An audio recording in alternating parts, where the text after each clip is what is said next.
Assalamualaikum warahmatullahi wabarakatuh.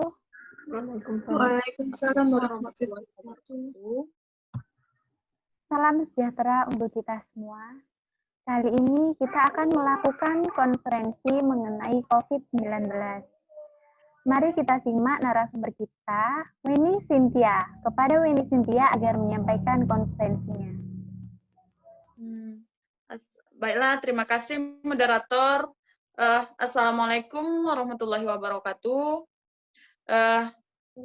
Di sini saya sebagai narasumber yang akan menyampaikan sekilas mengenai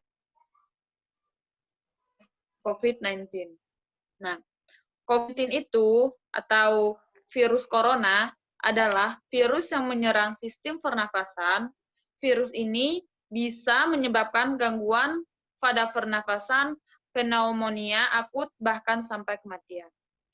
Sejarah virus corona ini pertama kali dideteksi di kota Wuhan, Hubei, Tiongkok pada bulan Desember 2019 yang lalu, dan ditetapkan sebagai pandemi oleh WHO pada tanggal 11 Maret 2020. Nah, apa sih penyebab dari COVID-19 ini? Pasti masih ada yang bingung kan?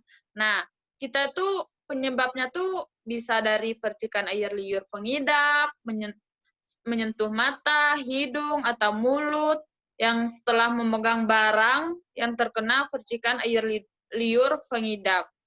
Ya, selanjutnya yaitu menyentuh tangan atau wajah yang terinfeksi. Nah, apa sih gejalanya? Nah, gejalanya itu bisa seperti bersin, demam, sakit tenggorokan, batuk, serta sesak napas. Seperti yang kita ketahui ya, dampak dari COVID-19 ini sudah banyak sekali. Salah satunya yaitu seperti pendidikan, di mana sekarang ini pendidikan hanya dilakukan secara daring atau online gitu ya, sangat sulit. Nah, tapi jangan khawatir dengan penyebaran virus corona, karena COVID-19 ini bisa dicegah dengan cara yaitu sering mencuci tangan, jangan menyentuh mata, tutup mulut bila batuk, pakai masker, dan pokoknya harus mengikuti protokol kesehatan. Nah, mungkin itu saja ya yang dapat saya sampaikan pada konferensi kali ini. Jika ada salah, mohon maaf. Wabillahi taufiq wal hidayah. Wassalamualaikum warahmatullahi wabarakatuh. Apakah ada pertanyaan? Waalaikumsalam. Baiklah, saya ingin bertanya sama Kak Weni. Ya.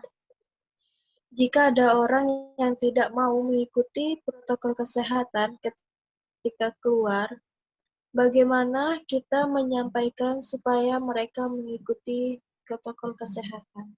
Nah, tipe orang tuh kan beda-beda. Jadi kita yang pertama tuh kita harus melihat bagaimana sih orang itu merespon jika kita menyampaikan. Nah, kita harus menyampaikan secara baik-baik.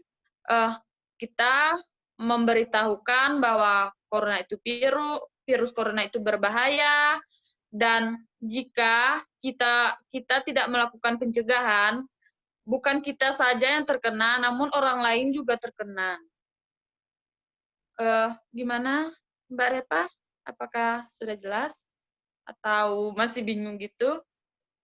Baik, Kak. Terima kasih. Selanjutnya masih ada pertanyaan? Saya mau nanya.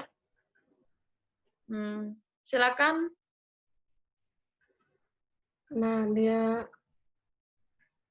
saat ini kan kalau misalnya ada orang yang terkena corona tuh atau tetangganya lah, kita misalkan, terus dia panik, bagaimana cara membuat orang itu supaya tidak panik?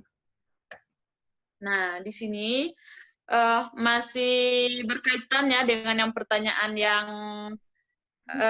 Mbak Repa tadi. Nah, di sini kita itu juga memotivasinya gitu, nah, supaya tidak panik.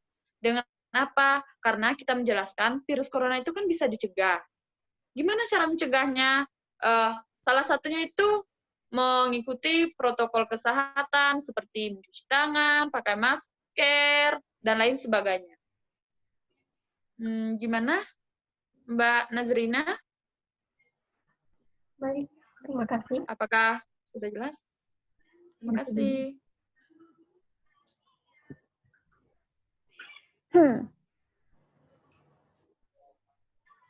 Seperti yang kita simak tadi, bahwa penyakit corona ini dapat dicegah dengan mengikuti protokol kesehatan, seperti menjaga jarak, sering mencuci tangan, menggunakan masker, menghindari berjabat tangan, tutup mulut saat batuk dan bersin. Jadi, jangan panik karena dengan melakukan protokol kesehatan COVID-19 tidak akan bisa tertular. Demikianlah konferensi mengenai COVID-19. Terima kasih. Assalamualaikum warahmatullahi wabarakatuh. Waalaikumsalam warahmatullahi wabarakatuh. Wabarakatuh.